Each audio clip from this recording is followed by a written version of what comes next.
I just saw All Stars. So, if you could be a zombie in this show, would you want to be a zombie? Maybe season 10 or later on, but definitely not at this point. They gotta, Clive represents the people. He represents us, So I think it's fun to have this world existing underneath his nose that he has no idea about. So I think it'll be cool to milk that for as long as it works. I think eventually he's gonna have to. There's so many strange things happening around him. How he's gonna take it is gonna be really, really interesting. I always say it's one of those things where, there's no way he will think, zombies, because the way zombies are represented on television and they don't talk, they don't communicate. And so that's why he would never ever just assume, wait a minute, you're a zombie. That's a little, he would never go there first, because we would never in life go there first, But don't you think, with all the zombie movies around, doesn't it make your character seem stupid? He doesn't realize something is off with her. I think he may realize something is off, but I don't think he'll think voodoo first or something, before he goes to zombies. Because if you think of zombies and Walking Dead, Night of the Living Dead, these aren't functioning zombies. Zombies don't communicate. Zombies don't have jobs, and work at the morgue. And so that's exactly what he's dealing with, which is why that culture can't exist. Because there's a lot of people who don't know. So it's yeah. So So how do you think his character would react, and do you think he's going to find out in season 2? I don't know. I don't think he'll find out. I think that's a little too soon. Obviously, it's not my decision; it's Rob's and Diane's decision. But I think if he does find out, I think it's going to be a real world reaction. If you find out someone right next to you is a zombie for real, you'd be like, what? So I think he'll trip. So last year, watching the rapport between the two of you guys was really great. Her becoming kind of, your sidekick, also watching out for each other. There's distrust in the beginning, but then really having that kind of partnership. Yeah.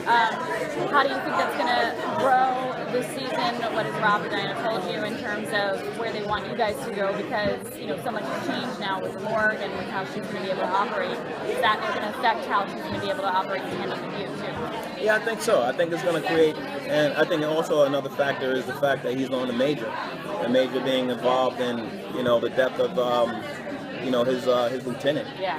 So I don't think Clive will is going to let that go. It's going to be interesting what happens with that. They haven't told me anything about where that goes, but I know it just doesn't go away. Yeah. But I think so that may create some kind of conflict between Clive and Liv. But at the same time, they do have their friendship precedes that, and I think it won't stop them from still solving cases and bringing murder victims, killers to justice. Do you think he'd be in a position ever that if he had to make a choice between his job and loyalty, if he does find out things or things start to happen, that the job would ever be less important than the friends or the relationships that he's made? I think so. I think Clive has proved that he can, for example, I think in 112 when Liv kills the guy, he goes, listen, don't worry about this. If that was your body, it'll be a problem. Yeah. So he's letting that slide. Yeah. Even in terms of when Lowell was killed. He's concerned for it. So he does have he is biased, and Clive is a rule breaker. Which is how he got his bad reputation on the cover, which is why he's working by himself. Right. Because he was willing to cross the line in order to take down this gang, and meant beating up his real partner at that particular time. And it did give him a bad reputation, because everyone was just like, I don't want to work with a guy who, for his job and for justice, may hurt me. He'll do whatever it takes. So, I think, yeah. There was a moment where we thought you might have been a dirty cop. Yeah. How would you have felt if that was the character choice? Oh, I wouldn't have liked that. I don't. I mean, obviously, I would have played it. I think it would have been fun. I'm glad I love that Clive is honorable. So I think it would have taken away some of that honor and his honesty and his dedication. But luckily they didn't do that. It just shows that he was committed to do whatever he needed to do on that particular case. And obviously what he did in that particular case, the extent he went to, did give him that bad reputation I was talking about. But it was never, you never looked at him like this is a bad guy. He just had to do what he had to do in order to save his life and his partner's life. And can you talk a little bit about what Comic-Con means to you and character in your show? Or career in your show? I love Comic-Con because Comic-Con is pretty much a celebration of art, of comics, of television, of film, of fantasy. It's infectious. I think it's a beautiful thing, a collective of people coming together, and you realize you're not alone in loving these things and these characters. So I think it's